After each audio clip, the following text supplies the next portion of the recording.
La France est depuis de très nombreuses années particulièrement impliquée dans la lutte contre le trafic des armes légères et de petit calibre. Nous le faisons au niveau national et dans le cadre de l'Union européenne et de nos alliances.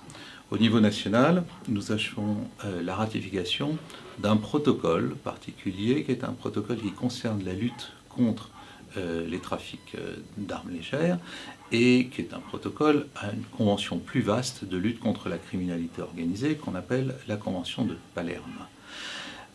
Nous avons été particulièrement actifs dans le cadre du traité sur le commerce des armes où la France a fait un certain nombre de propositions qui ont été retenues, notamment les dispositions relatives à la lutte contre la corruption. Nous sommes actuellement en présidence d'un programme d'action des Nations Unies qui est entièrement tourné vers la lutte contre ces trafics et nous y sommes évidemment particulièrement actifs.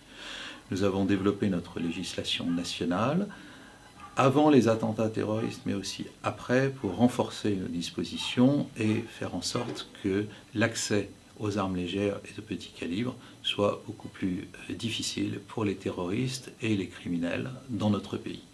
Voilà tout un ensemble de mesures qui montrent notre implication constante contre ces trafics. Depuis toujours, l'administration française entretient avec les industriels du secteur de l'armement un dialogue constant.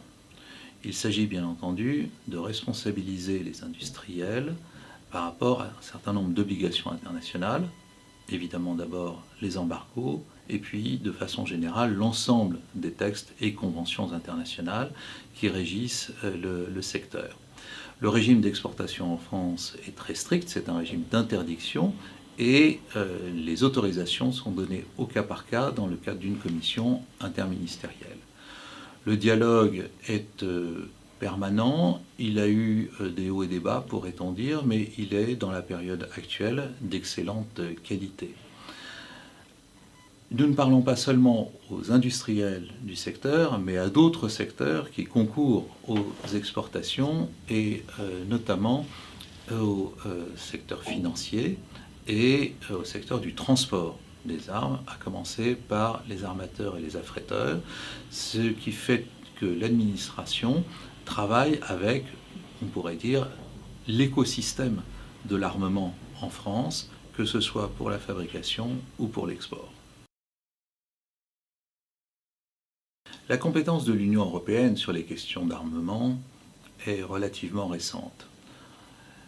En réalité, la compétence européenne était essentiellement sur le commerce, mais celle sur les armes était de la compétence des États. Il y a eu donc pendant de nombreuses années une difficulté à comprendre, à essayer de faire agir l'Union européenne dans ce domaine. Aujourd'hui, les choses se sont largement clarifiées. L'Union européenne a un grand nombre de coopérations avec les États tiers dans ces domaines difficiles de lutte contre les trafics ou de responsabilisation des États.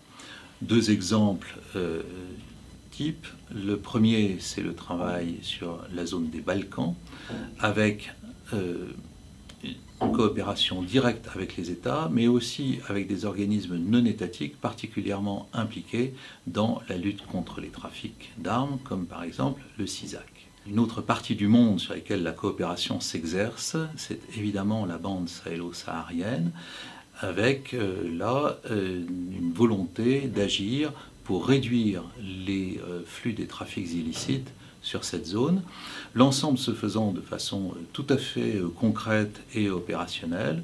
Il s'agit de mettre en place une surveillance des stocks, une surveillance des routes et un ensemble d'éléments très pratiques pour essayer de faire en sorte que aussi bien la criminalité organisée que les groupes terroristes soient entravés dans leur volonté d'acquérir des armes légères et de petit calibre, ou même des armes, bien entendu, de plus grande importance.